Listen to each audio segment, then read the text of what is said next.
knock, knocking on heaven's door.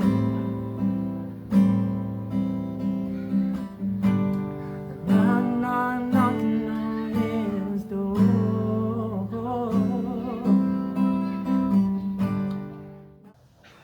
Hey, hi, my friend. Yes, indeed. I hear you're called David Major. Is that major? Is it any reference to your musical talents? You know, like in C major, G major. Actually, I'm impressed. That's how my name came about. My brand name. Really? A gift to me from my younger brother. In fact, I used to be called D Major. Yeah. He said because my first name starts with a D and Yeah. because of Hey, musical. David. How are you? And thank you, Sam. Nice to meet you. Pleasure to make your acquaintance as well. Thanks for having me on the show. This is a big deal to me, particularly for a brand new project in a totally different direction from what I'm known for. What you're used to. Yeah. You're most welcome, and it's my pleasure, and I'm honored to have you on board. I'm very curious about your name, your middle name, Major. Yes. David Major. How did David Major come about? Well, I'm a creative. Okay. It all started for me as a musician, first and foremost. Mm-hmm. But my parents are old school. Okay. So they expected me to walk in, for the apple to not fall far from the tree, basically. They're both doctors. They thought I'd be doctors like them. Or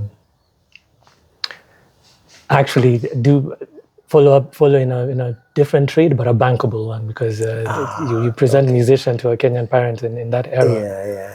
They look at you like you're crazy. Yes. That can't be a profession. Mm-hmm. So the name means a lot to me, because I received it from my younger brother, who's also a creative. Okay. And he was like, your name starts with a D. Yeah. David in the Bible was musical, and major chords. There's major chords and minor chords in music. Like major chords are happy and lively. Why don't you call yourself D Major? And it's that simple. Believe it or not. And, that's how the name stuck. Yeah, and actually, then somebody started to call me David Major, the full thing. Yeah. Because there were a few D majors all over the internet. Okay. Some were content creators, some were authors, some were musicians. All right. And then I was presenting a song at Kiss 100 this one time. Yeah. And being interviewed on it by Shafi Weru. Okay. And he kept, for whatever reason, I told him, hey, my name is D Major. And he kept calling me David Major. And then as the interview progressed, I was like, this actually has a nice ring to it. Thank you. I like the sound of it. So I stuck with David Major from that point. Okay. Onward, yeah. Okay. Now, to our viewers, welcome to our episode of the day. I've got some exciting guests today. I have with me a man who quite a number of people will recognize, but a man who comes from a bloodline which a majority of Kenyans will recognize, particularly a majority of Africans. I'm talking to David Major Ogola. No, he is not related to the Major Ogola who passed on a little while back. But David Major, our guest of the day, is the son of Dr. Margaret Ogola. I need to say that again. He is the son of the legendary Margaret Ogola, the celebrated author of The River and the Source, a book many Kenyans who went through it for read and know about. Now, I present to me you, included, as a matter of fact. the son. Everyone assumed I had the answers in school. It was ridiculous. Because of your mom? Because of my mom. If they knew my mom, they would have known. Every time I went home and asked on their behalf, I would get whooped. Now, guys, I had the privilege when I was working with the Standard Media a number of years ago to interview Margaret Ogola. Now, when I interviewed her, I didn't interview her about the book. I interviewed her about her profession as a pediatrician. She was a pediatrician, right? Yes, indeed. Very passionate. Yeah, she was a pediatrician. She loved children, and she wanted nothing bigger than to be able to protect the little ones that we produce. She was very anti-abortion, and that's what we talked about. And just to divert a little bit, Margaret Ogola said these words that stuck in my head. She said the uterus of a woman is the holy of holies.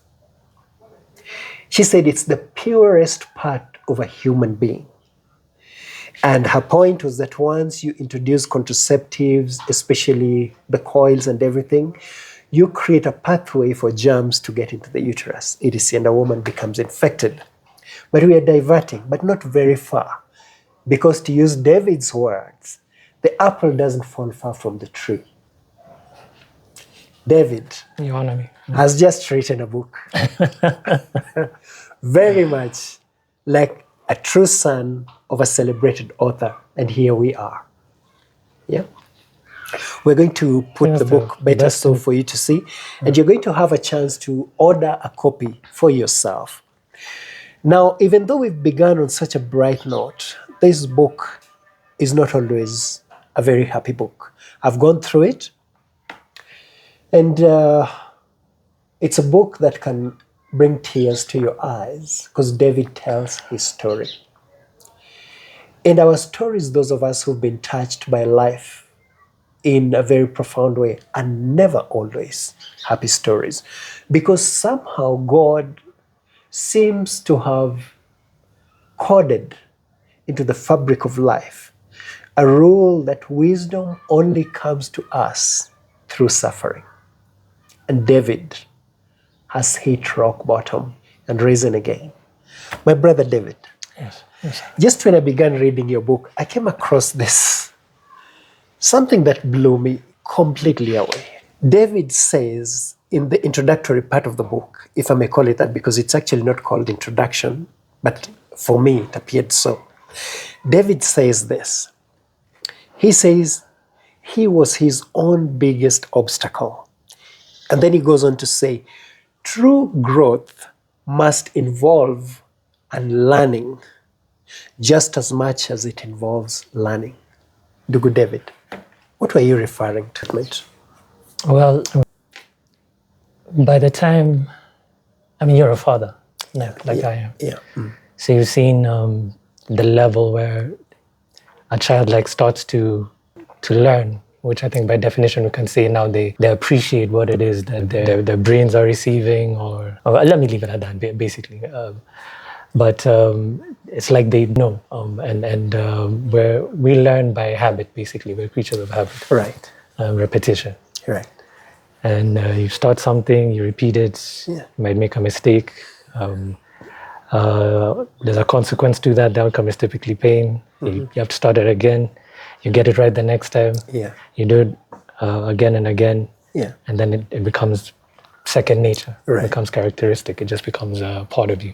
Right. This goes for both, I've learned, for both good things and bad things. Yeah. But I think too much credit is given to the bad things, especially in a dark situation. Yeah. Yeah. When you've invited in so much darkness because of something, you're heartbroken, something you're going through, Yeah. that these bad habits start to happen and you repeat them, such as drinking or whatever it might be. Yeah. It's still innate within you to want to change. It's that we make mistakes, we're flaws, we're not perfect beings. Right. So in as much as you slipped, you can still Yeah. make those changes. Now, the challenge that I made to people with those two statements is basically by saying, how about you imagined it was a good thing, Yeah. and you just started it a step at a time. Yeah. That's it. Right. And no big strides or anything, just a step at a time. Yeah. A good thing. Right. And you start the repetition of that, making that habitual, Yes. and you'll be surprised. Yes. Now, one day it'll be a week, Yeah. and it'll be a month, and it'll be a year. Yeah. And it becomes good. And then it's just second nature. It's just who you are. Right. So if I get you right, you're saying you can get into habits, whether good or bad, but as you learn the consequences of the bad and you want to change, you learn to acquire good habits. But even as you learn good habits, you have to drop the bad habits. And I think that's what you mean by unlearning. Yes, you have to make room. Yes. for the good stuff. So you have to push out the trash. Yeah. And they call let it in baggage even. Right, As the a matter of baggage. fact, yeah. The All trash. right. I like trash. Okay. That really drives home. Viewers who are perceptive will recognize David for something else. David is a musician, he's mentioned that, but there's a particular competition he entered, a very popular competition right across this region. David, can you tell us a little bit about that? It was the second season of a talent show Yeah. for musicians, but not just any talent show. It was unlike I think at this point people had heard of idols, where the focus was on the music specifically. Right. But do you remember this other show called The Big Brother? Yes, I remember Big Brother. What do you remember about Big Brother? What stood out the most about it for you? I don't Was know. the reason you wouldn't let your kids watch Big Brother? Because there were there was a little bit of some weird relationships that were being shown on the screen. And no privacy. There was CCTV everywhere. Yeah. Meaning that's what sold the Big Brother. That's what made Big Brother unique. The thing that stood out about it that that made people want to watch, because people are attracted to that, to scandal, to fame, that sort of thing. Right.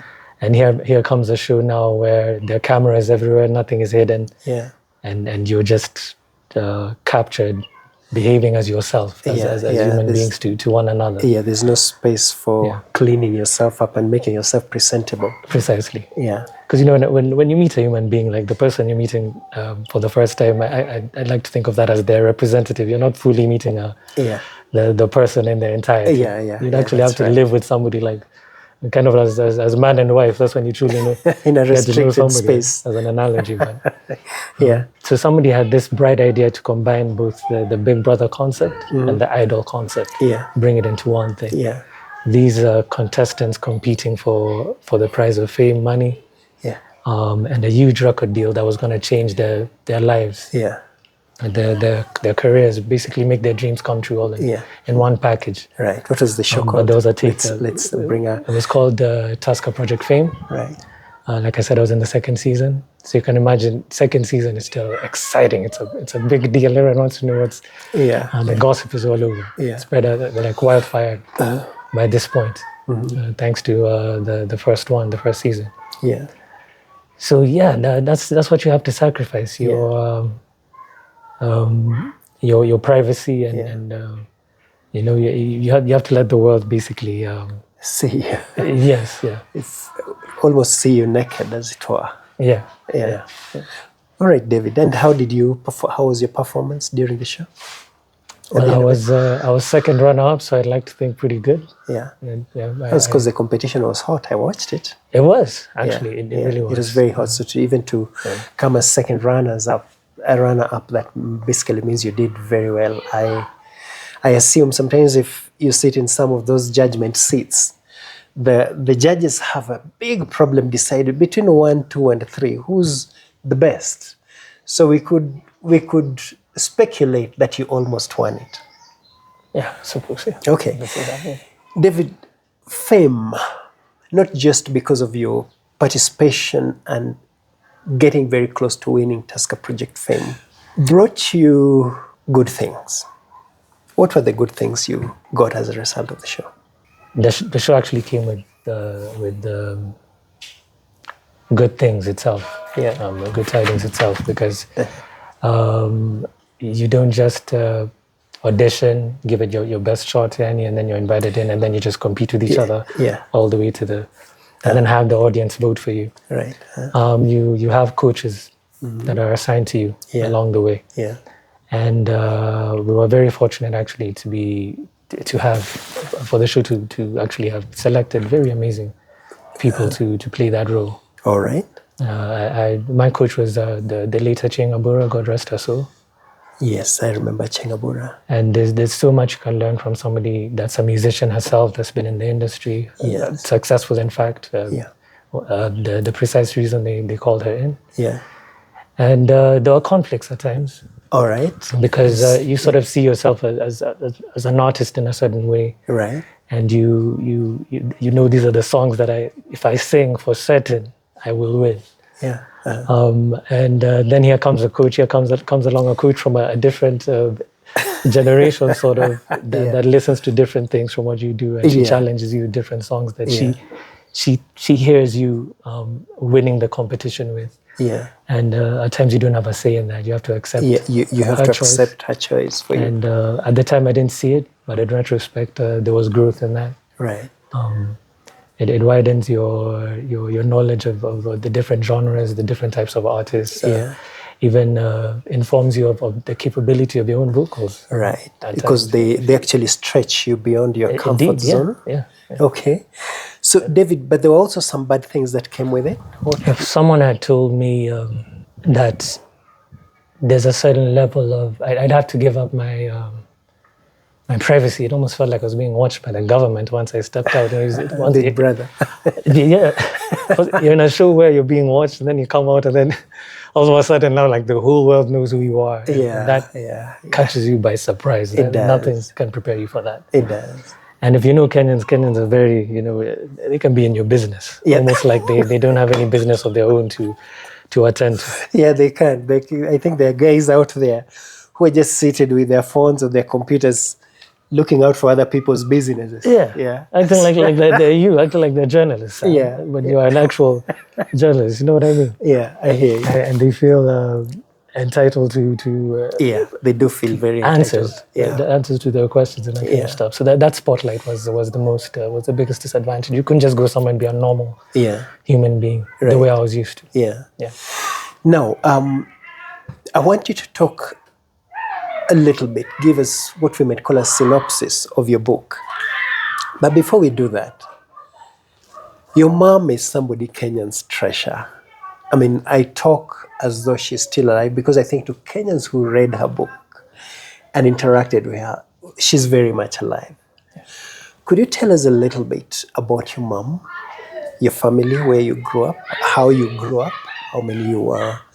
And then after that, we will go to, I think the biggest part of this story is how you fell and then how you rose up. But before we get there, just tell us a little bit about the family where you grew up, the quarry from which you were dug, as it were. Wow. I'm the second born out of 4 originally, but as we well know, my mom loved children. She's a pediatrician. She adopted 1 more, so essentially out of 5. Right. But the firstborn, which traditionally, not just in my tribe, I'd say it doesn't come as a surprise generally for Africans overall. I'd say it was often pointed out, like, the firstborn son, it comes with these responsibilities. I'm like, no, she was here before me. She knows more. And my parents were both doctors, so very, very intelligent. Very charming people, very funny. Lots of similar traits that attracted them to each other. Very, very passionate, very people of conviction. When it came to their beliefs. And being married now, there are certain things that I can appreciate. Because you're a unit now. And so you have to share a common goal, but you're still individuals, you're still unique individuals. You're still very unique. Yes. So you're not always going to agree on everything. And the future is unforeseeable. Somebody very wise this morning told me, said to me that the future belongs to God. There's only so much that we can control personally. And also, and my mom used to say this all the time, as a matter of fact, as well. She did. That you do the best with what you have on that given day, and try not to worry so much about tomorrow. And everything will just sort of... Because tomorrow doesn't belong to you. And it'll work itself out the way it's meant to work itself out. All right. But it in some cases, unfortunately, for some couples, it gets to a place where you reach a a certain point where you have disagreed on certain things and you can't seem to find a compromise. Precisely. Yeah. Yeah. Okay. And that unfortunately was the case between them, in as much as they loved each other. Okay. I really do believe that. Yeah. And my mom was they were both raised Catholic, as a matter of fact. Okay. All right. So she didn't believe in divorce, but she didn't believe in two people staying together.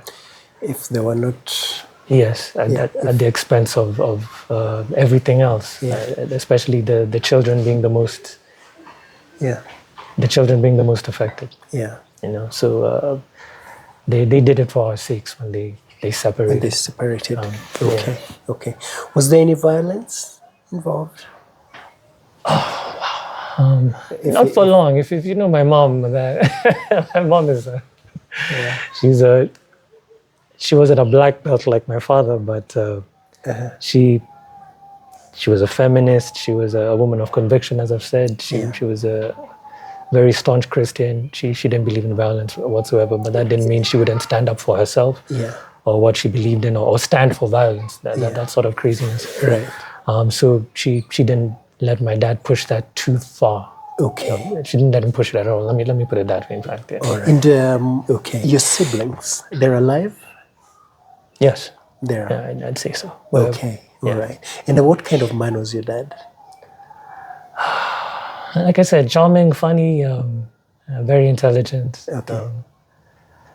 passionate as well. But I think, which is why one of the first, I'm glad you brought up one of the first statements I made in my book about having to be willing to get out of your own way. Yeah. He's very egotistical. I think I get ego from my father, as a matter of fact. Yeah. He was, despite all his good as much traits, as he was charming and all everything. all those things. You couldn't tell him that, George, how about you see things a different way for a change? If he believed it was a certain way, then it was that or the highway. It was his or the highway. All right. Precisely. So I think the world believes, and as a writer myself, I tend to believe that anybody who writes tends to be very intellectual.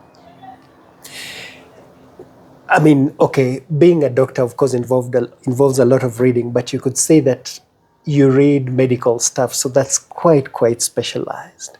But being intellectual basically, I think, implies reading everything to do with human experience, just wanting to know more about this journey we're living here on Earth. Would you be able to say in your interactions with your mom that she was an intellectual par excellence, as we would say? Absolutely. Yeah. I couldn't have picked better words. Yeah. Very intellectual, not afraid of it. Yeah. Some people, especially I think for a woman. Yeah. In that era, I think women were expected to be a certain way. Like if you were to shine, you couldn't even, precisely, you can don't outshine the male figure type of thing. Right. And not shy whatsoever. Yeah. Something I admired her for greatly. Yeah. Very intellectual, an avid reader. Read a lot. Right, Your writing comes with reading as well. She was an interesting individual because, we're in school complaining this whole time, like, I just wish this 844 system would just end. I'm tired of all the reading. I'm tired of all the suffering. Yeah. Here's somebody wishing, because she was suffering from what do you call it? An illness that's a terminal illness. Yeah, correct. And in that situation, you know that you have a certain amount of time. Yeah. And a lot of people would want to travel to Hawaii, I would think, like a normal person, or the things on their bucket list would be a bit different. Yeah. But she wished she had more time to learn and to write. Right. Which that was her biggest wish. Yeah, one of her main wishes. Yeah. In an interview, she actually said that. You can find that on YouTube. Yeah. She meant it with everything she said, that she wished she had more time. And I think the reason she wanted to learn more was so that she could share that with the world. Because she realized she had the unique gift of sharing it with people in a way that other people don't. Yeah. That was one of her gifts from God. Right. And she wanted to embrace that fully. And in this short span of time, I feel it was a short span of time that she had, she did embrace it with everything she had. Amen. Yeah. Now, before we come to, I wanted to ask you about the discovery that she had a terminal illness and what happened subsequently. But I want to raise a certain point that might be amusing because somebody raised this on an internet discussion. Said, in the book, The River and the Source, it's that she said, the author of The River and the Source killed all male characters before the end of the book. You just said she was a feminist. So, I don't know, how do you defend?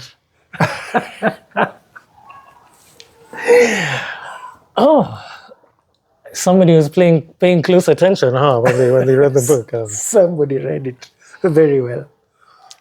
Something tells me that person could probably tell you the specific ways the male characters Died. Yeah. I don't think my mom would lead you somewhere without giving you the reasons why you're being led to said destination. Yeah. If you understand where I'm as going well, to and I think with that. Yeah. So think of it, Sam, as your best friend is arguing with his wife, and he just feels his wife doesn't see things His way. Yeah. And he comes to you. Yeah. The reason he's coming to you, why do you think that is? It's precisely for that reason. He feels like he's talking to a wall, like this. Yes. And it's kind of a one-sided perspective, because it's what he knows, it's what he understands as a man. Yeah. And so he feels like I must talk to other women. And this book was actually kind of like it was written for children, it was written for women. Yeah. It was written for, believe it or not, the person that thinks was just, the men were just killed on purpose, start to finish. It was written for families, it was written for men as well. Yeah. For all of us to discover something. For all of us to learn something important based on the role that we play in society, whichever role that may be. Like whichever character represented there's a reason they died, is basically what I'm getting at. Yeah. Now,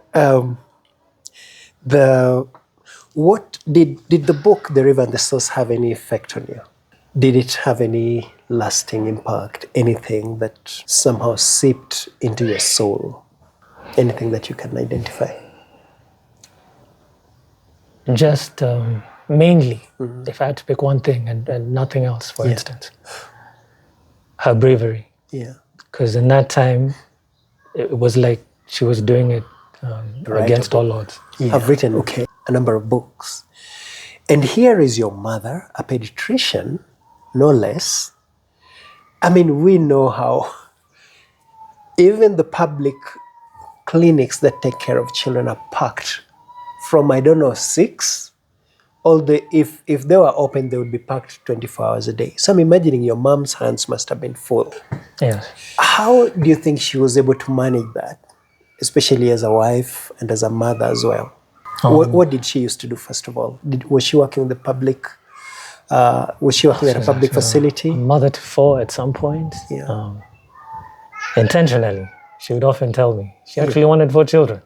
Really? My goodness. Okay. And she had us all 3 years apart, which really amazed me. Yeah. That it was intentional. It was something that she wanted. She was ready for. Okay. She'd prayed for, and yeah. So what organization was she working with? Public, private?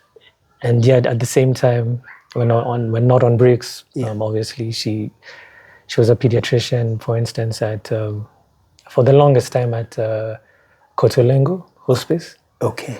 A non-NGO, a non-governmental organization. Yeah. Yeah. For the longest time, she was a pediatrician at Kotolengo Hospice, a non-governmental organization for children with HIV, where, in fact, we adopted our 5th sibling. Oh. From where we adopted our fifth sibling. All right. So she was still willing to take on another child. Such was her character, her spirit, the nature of giving. Yeah.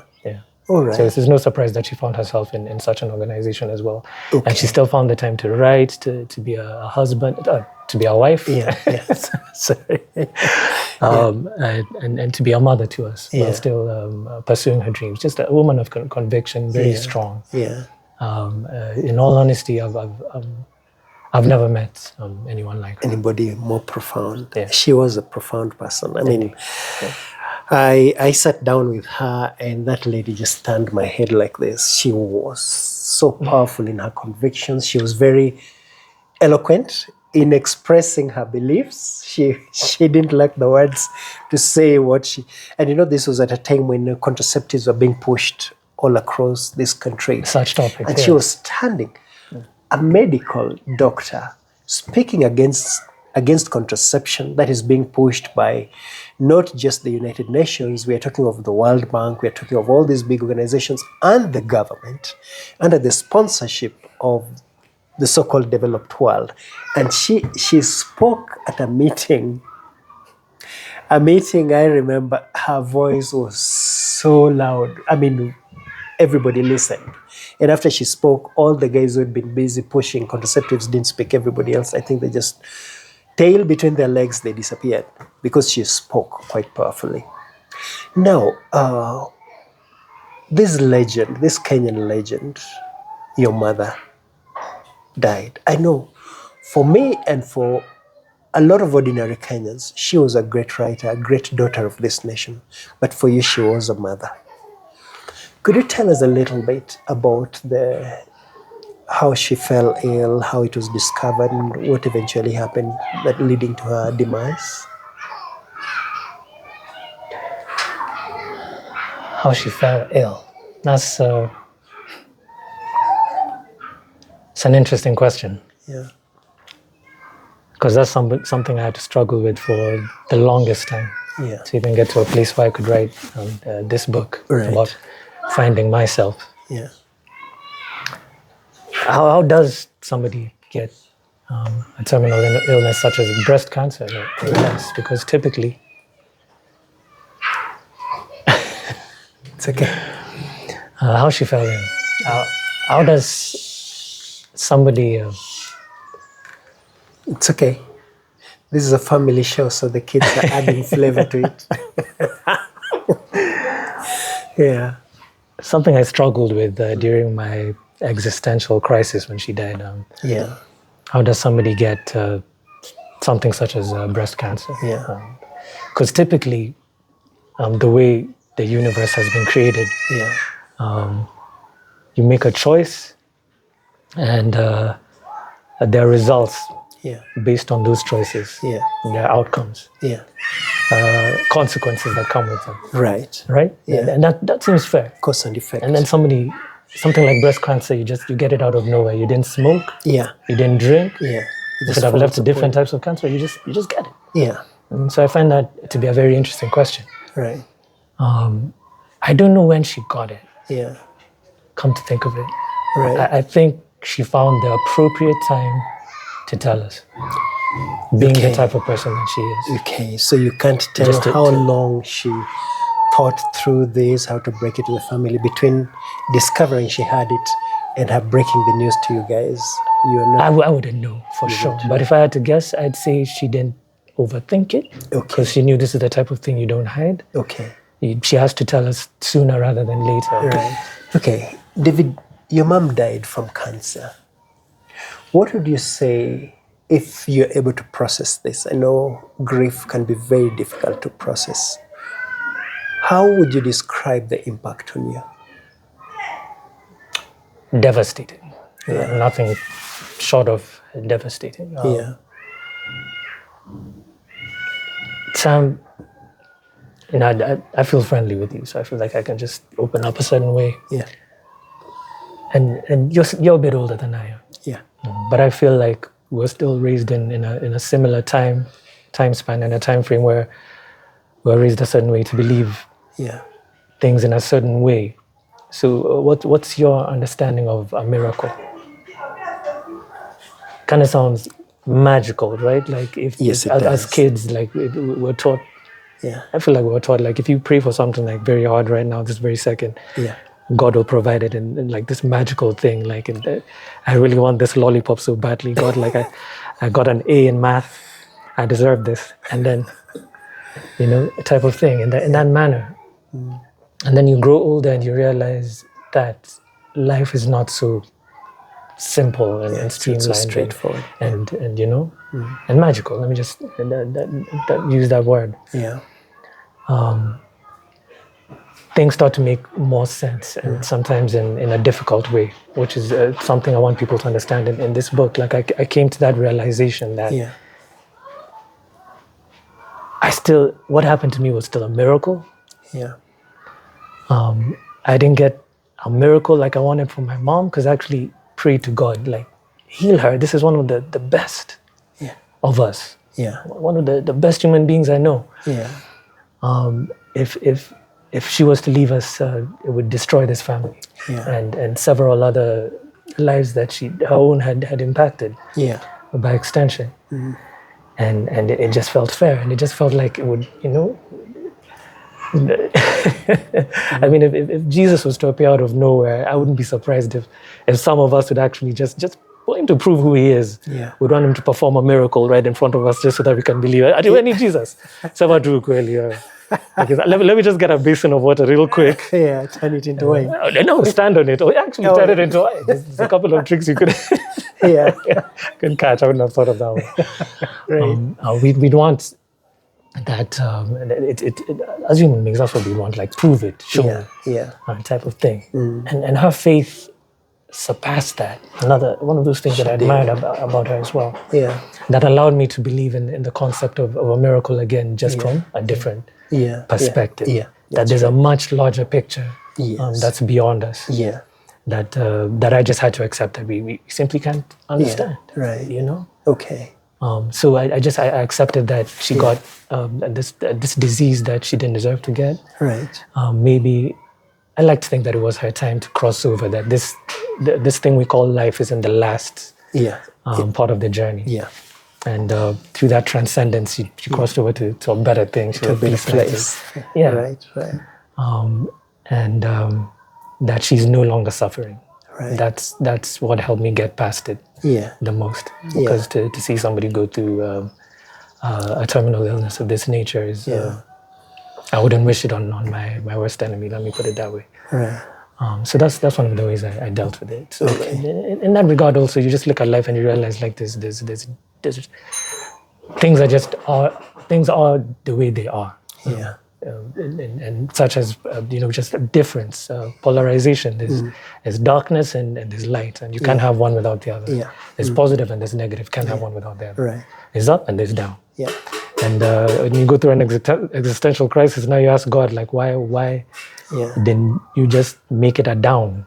And or even if there's an up, you just let that be your domain, let that be your realm, and let us know no different. If we didn't know any better, like, it's just down to us, and like, what's the big difference? And we just sing hallelujah, and everybody's happy, and we don't have to struggle to get to this up. I struggled with that for the longest time, and now I just feel like I understand that there's a reason, especially when you get from the down to the up. Yeah. When you're up, you really appreciate, surprisingly, the struggle more than anything, as a matter of fact.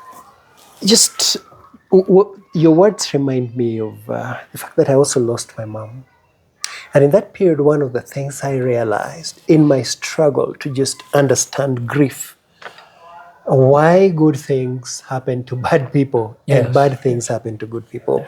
Why do bad people live long? Yeah. Why do bad people prosper? Yeah. And good people are suffering. It's such a strange thing. But anyway, one of the things God taught me at that time is that when I grieve for a loved one who's died, I'm not grieving for them. I'm grieving for myself. I'm grieving that I have been left, I have been abandoned. Because to the person, especially if they knew Christ as their Lord and Savior, they basically stepped out of this world where life has no balance. This crazy, toxic place we call our planet. And they've crossed over into paradise, where there is no night and day. The polarity you're talking about? Yes. It's just happiness. The Bible tells us it's a good place. It's, people are walking on the beach, drinking wine, I don't know.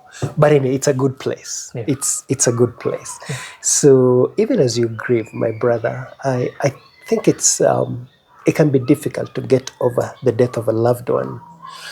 So especially a mother. I don't know about my dad is alive.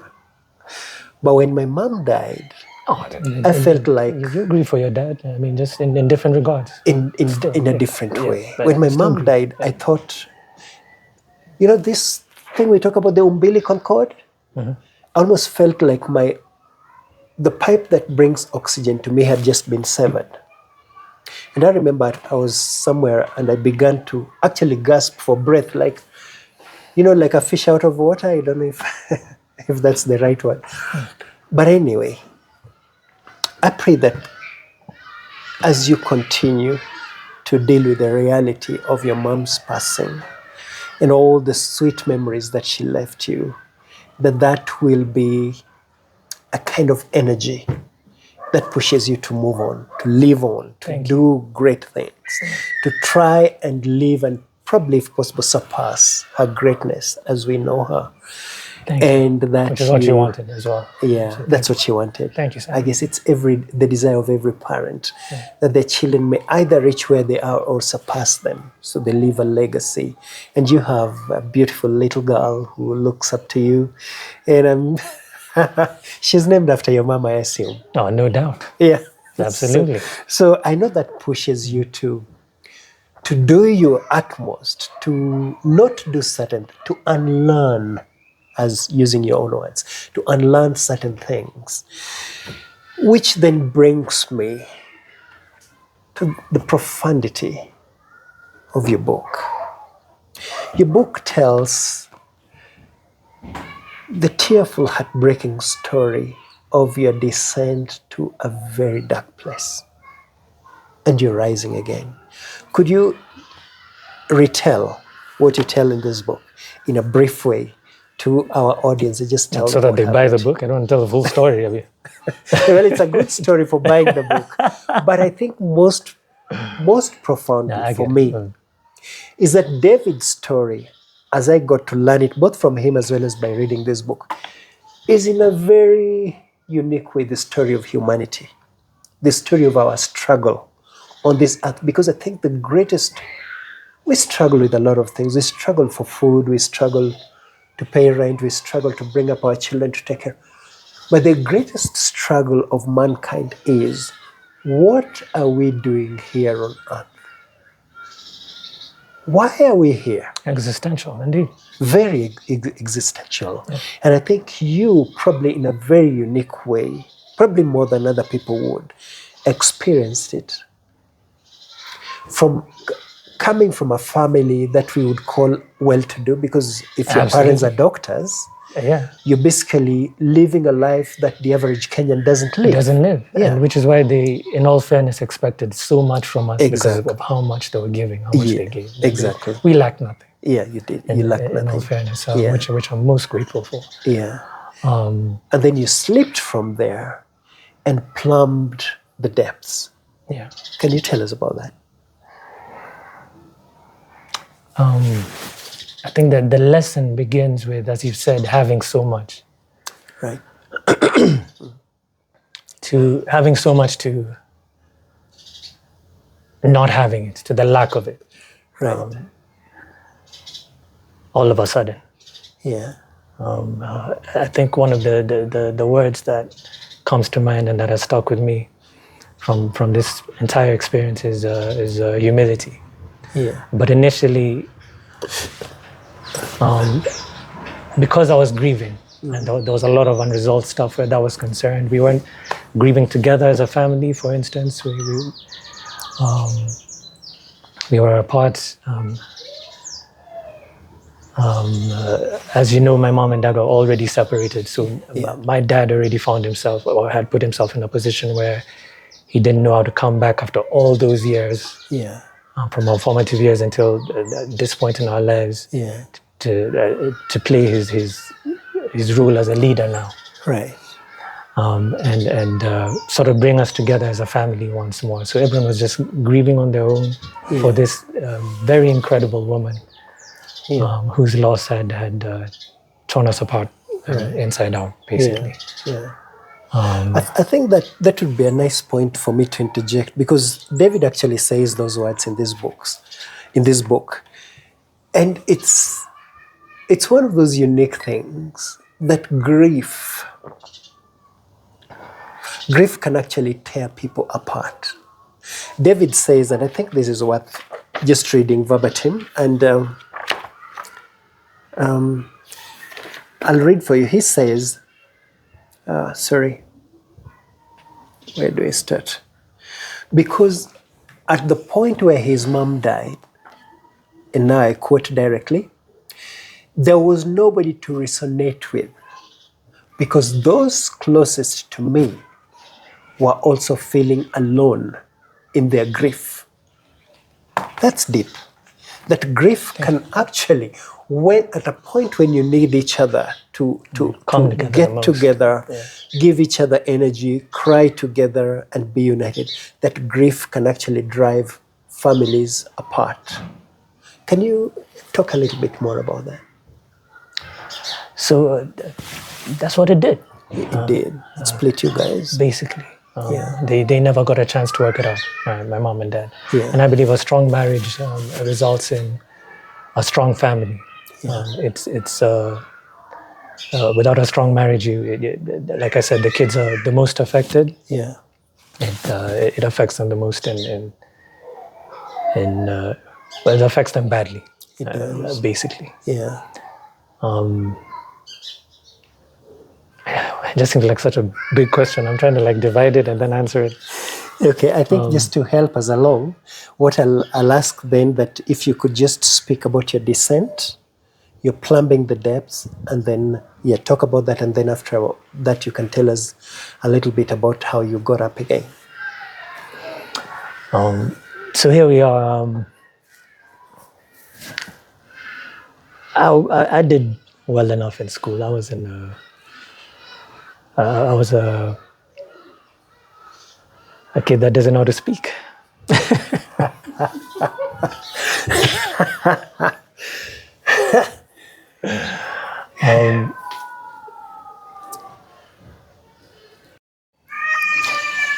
David, we took a small break there for a reason that we don't have to tell the audience, but tell us a little bit about your fall from grace to grass, and then later you'll tell us your rise from grass to grace.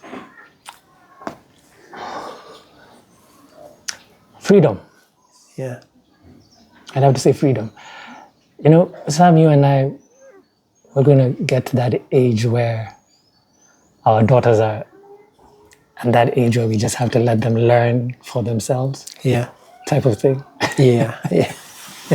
And I often ask myself, am I going to be the type of parent that's overprotective, that's overbearing, that doesn't want to give them that opportunity? Yeah, to learn, to experience. To put all these amazing things that we've taught them, their morals, intellect, all of that, into practical use, which they just have to.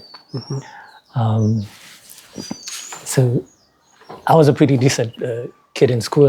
My grades were up, which was the best way to avoid being disciplined by my dad, which was just, like you had to do well in school so your dad doesn't whip your ass, eh? That was motivation enough to even pass the subjects that I didn't like, because I liked biology and chemistry. Strangely enough, even though I didn't become a doctor, as they would have wished. And I discovered my talent in the midst of all of this. Okay. And of the both of them, my mom is the one who invested the most in my talent. She was like, you still have to focus on your education. Yeah. Because if you're going to get by in this world, the only bankable things out there, well, let's just say music was not in that list. Yeah. It was lawyer, it was doctor, it was engineer, the usual things. Yeah. But something told her, I think her also having a creative side to her being an author as well, that this was something worth investing in. Yeah.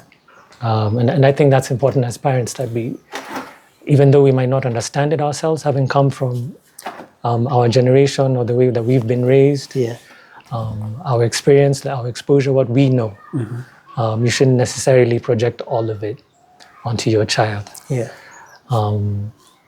So another thing I really appreciate about my mom, that she was open enough to let me explore that as well. Yeah. Because oddly enough, it ended up being the thing that saved my life.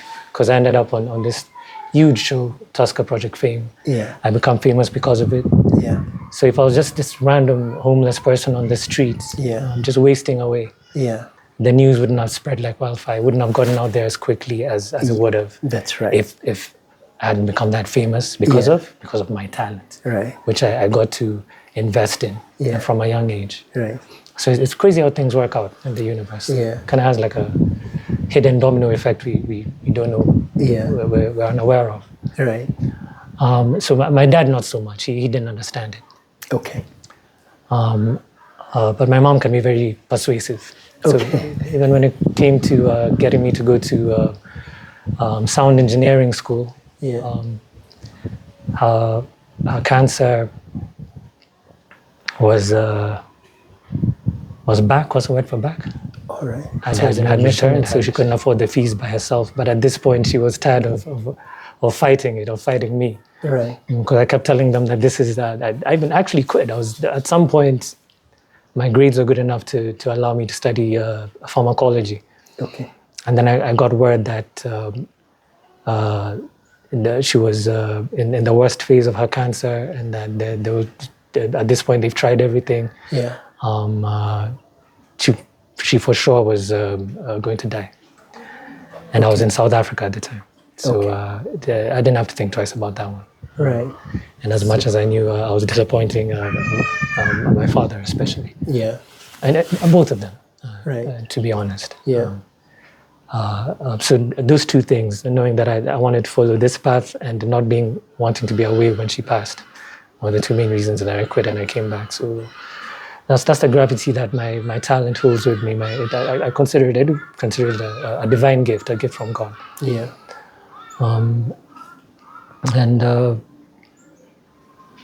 So here I am in a situation where she's passed. Fast forward a little bit, and I'm left with my father. Yeah. There's this unresolved friction, tension between us. Yeah. He still doesn't understand my choices, who I am as a person. And then COVID strikes. Yeah. And the reason I brought parenthood up in both our regards, being even at a certain age, you still feel protective of your child, I would imagine, even if they're 40 something, and decide like, hey, let's be housemates. I'm back.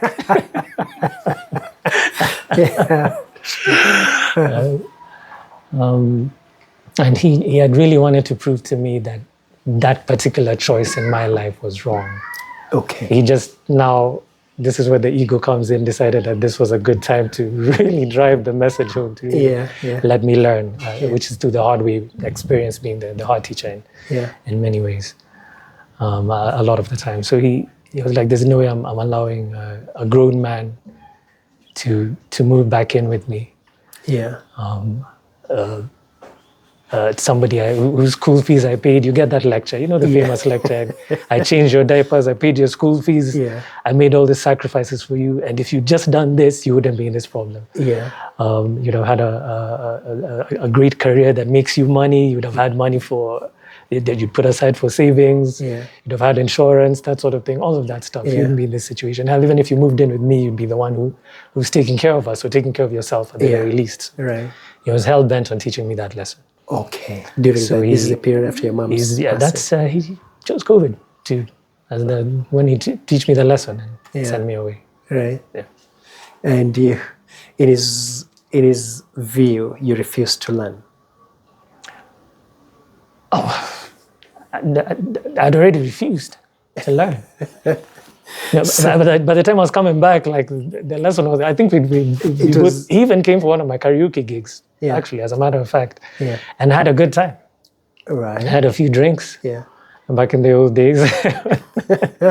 And that was a thing when I could actually buy him we got along on that level, actually. Right. When I tell you my dad was a charming guy, he was a fun guy, he was a loving guy, we actually loved each other. Okay. Even that goodbye when he was telling me, like, I have to let you go, son, back into the world so you can learn that it's not easy out there, and these are my reasons for trying to impart this wisdom upon you.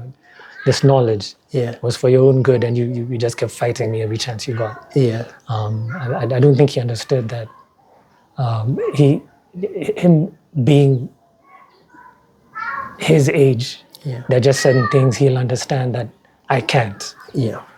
Even with my daughter, when she plays with fire, it's not enough for me to tell her, like, sweetie, I'm telling you not to play with fire because you'll get burnt. Yeah. Utaumia, in other words. She's like, nope, you're just trying to deny me my fun. I want to touch this sufuria. Yeah. See for myself what this heat stuff is all about. Yeah. And then the lesson is truly learned. Yeah, it becomes actualized. He was that kind of guy. I feel like that's how he was raised. Yeah. But very strict. I feel like my grandfather was very strict, even though I didn't know him very well. He also died rather young, I would say. Okay. Yeah. There are stories you tell in your book which, in your fall from grace, when you really hit rock bottom, you wanted to die. And I think there's a particular place where you're talking about the comas. And you say you got thrown out of a clinic that you used to, it used to be a clinic where your friends would take you whenever you were drunk so much that... It was the closest one to the drinking den that we would... Sorry? It was the closest clinic to the drinking den that we would... To the drinking den. So you'd go to the drinking den, and then drink yourself into a coma, then you'd be carried into the clinic. Yeah. Then there reaches this time when the clinic guys have had enough of you. They're throwing you out and it's raining. Naturally. Yeah. And you're saying when they throw you out... Remember, this is COVID. This is during COVID. Yeah. So the lockdown has come into effect. Yeah. So it's not just open. Yeah. Like, in fact, that clinic was meant to be open 24 hours. Okay. If I recall correctly. All right. Yeah. So you've been thrown out into the rain. You're crawling on the road. And you're saying your desire is that a vehicle would run over you. Could you talk a little bit about that?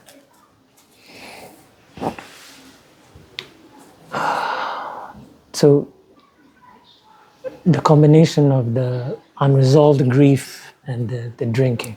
Yeah. Alcohol is a very dangerous thing in that state of mind, in that frame of mind, in that it numbs you first. Okay. It serves what's a nice synonym for numb. It's a distraction from the issue. Mm-hmm. And then it's a social thing. Yeah. And I think that kind of saved my life because I was that guy, he drinks on me whenever I had money.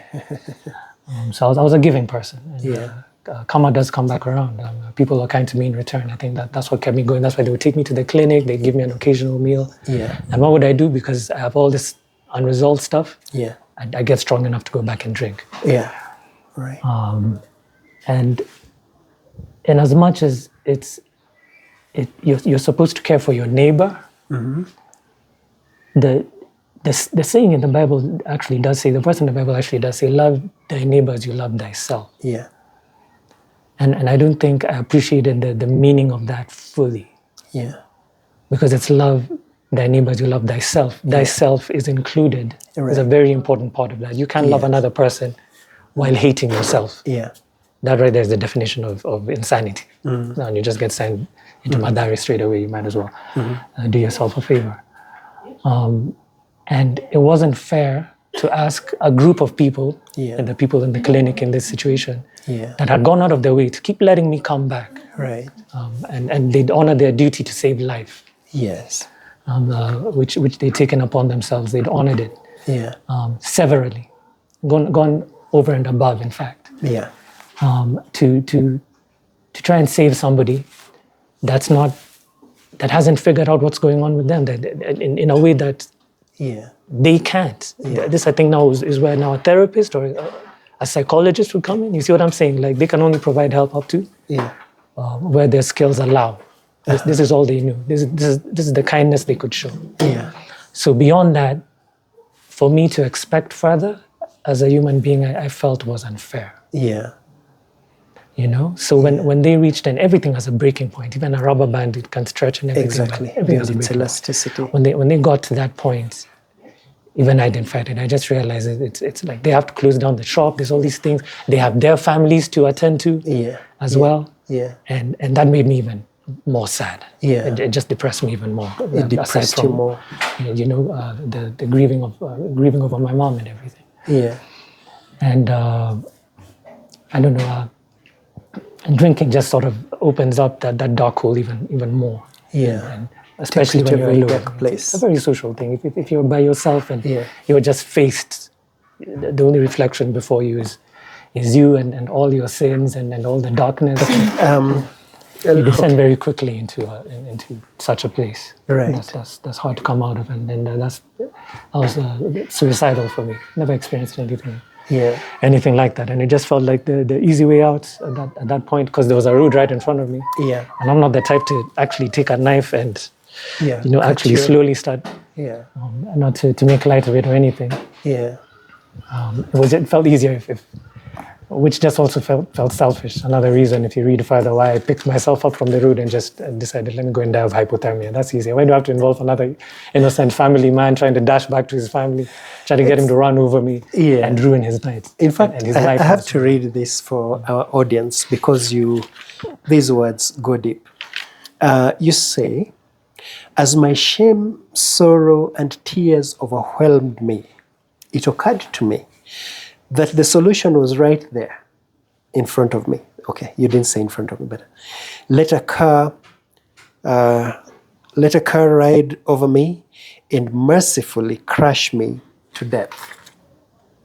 Since I had lacked the bravery to kill myself.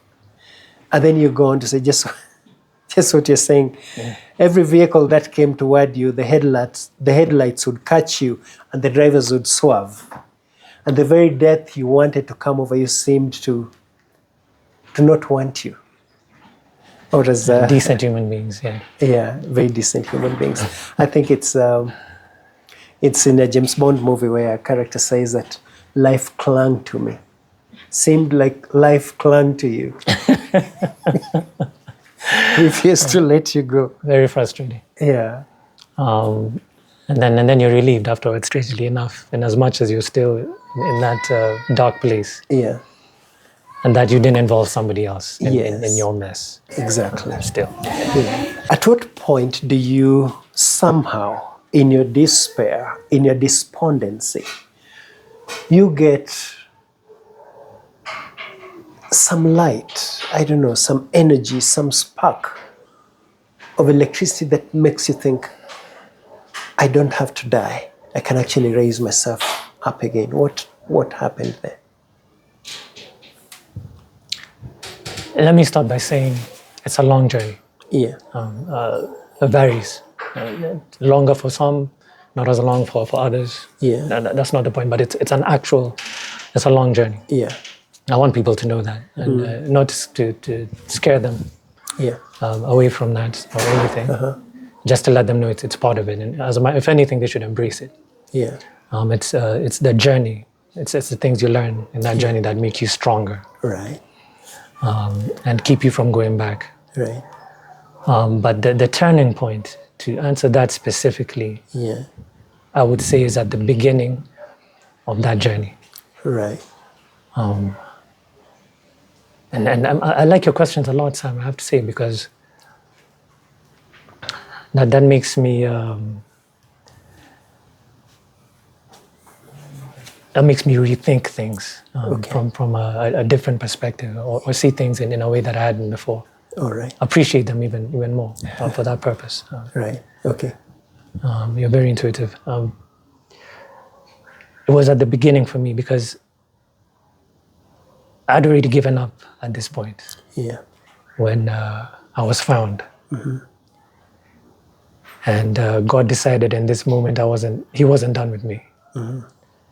That my time was not up.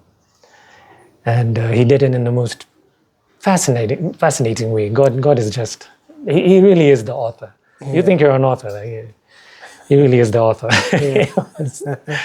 I would have been remiss if I didn't express it somehow. If I didn't, in this case, it turned out to be a book, something I've never done. I just had to testify somehow about how God did this for me. Yeah. So the turning point for me was when I was offered you get choices in life, many times in life, and some of them are very crucial. They sort of change or redirect you between right and wrong, redirect you to what's right. And sometimes you're too broken, or you're too far gone, you're too evil, and that happens to be the case, that you can't see the other way, or you're too ashamed, which was my case. I was too broken and ashamed. Yeah. But thankfully, because of the way in which the opportunity, that choice, that chance was offered to me, Yeah.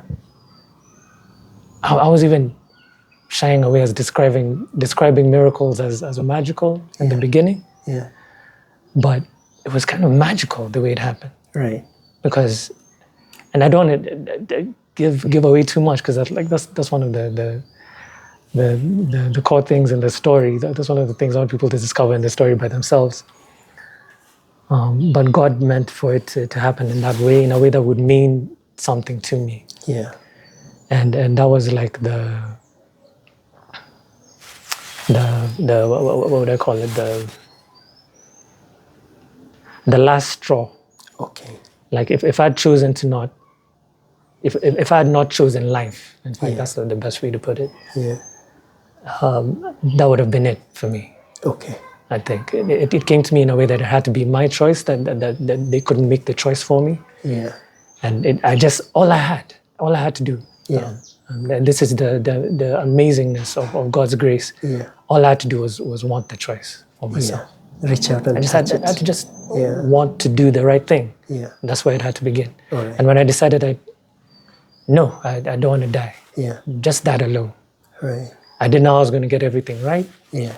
I didn't know if I was going to get my dad back into my life, my family back into my life, Yeah. Rebuild a career that had now just fallen apart in its entirety, reestablish connections, all of it, everything that I knew, Yeah. money, everything that I placed unnecessary value on. Yeah. I thought I'd lost everything, but Yeah. all that mattered in that moment, and I'm glad that I recognized it, Yeah. is that I just had to choose life. You had to choose life. That was the turning point for me. Okay. All right. I don't know. Could you be more specific about the event? Is it something you can talk about? It was a woman that recognized me from the show, A woman who? who recognized me from Tusker Project Fame. Okay. It still blows my mind that I have fans. You know, contrary to what people might think out there for celebrities, I think they probably share the same sentiment. We're still human beings. That's the bottom line. Yeah, Yeah. that's the bottom line for all of us. Yeah. I have fans, you know, that blows my mind. And she, after all this time, because it had been a considerable amount of time, Yeah. she recognized me, and I had moved her to a point where, you know, like, she was still a fan, you know, in how I carried myself and how I competed, Yeah. all of that. Yeah.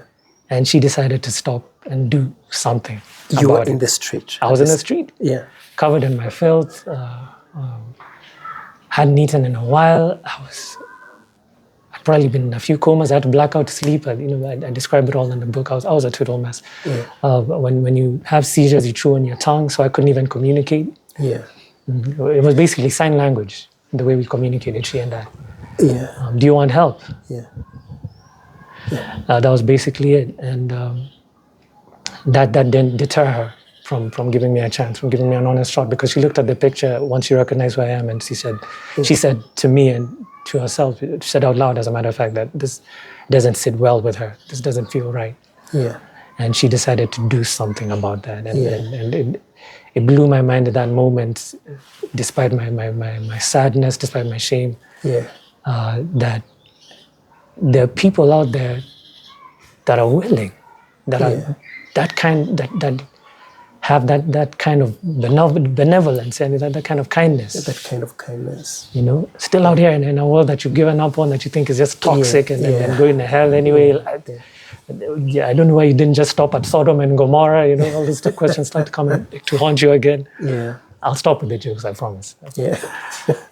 I have a lot to live for now. Yeah. She felt another word I appreciate nowadays, in addition to humility, is worth. I redefined it. She redefined it for me. Yeah. She showed me the worth of things in a different way, in a much bigger way, starting with life itself. A complete stranger, not a person that I knew. We are promoting the book. Please buy the book. How much is it sold for?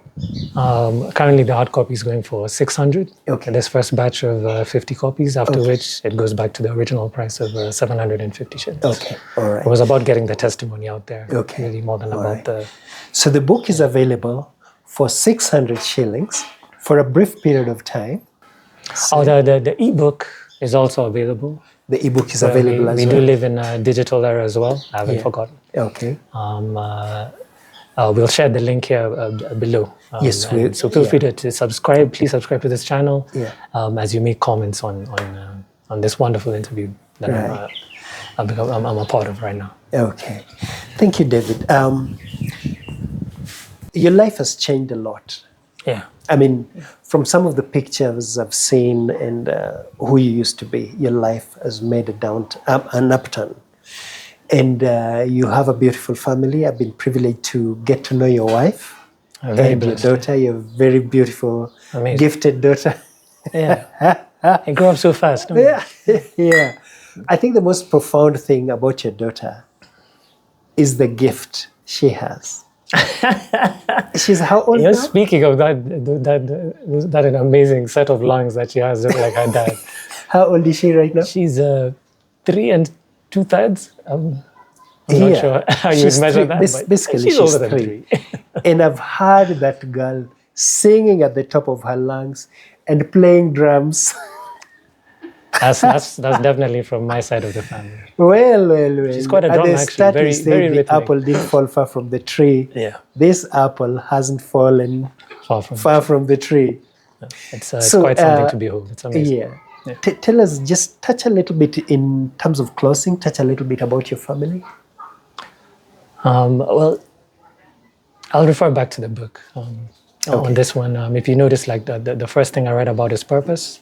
Yeah. I mean, that's the very first chapter, and the last chapter is titled "Be Intentional." Yeah.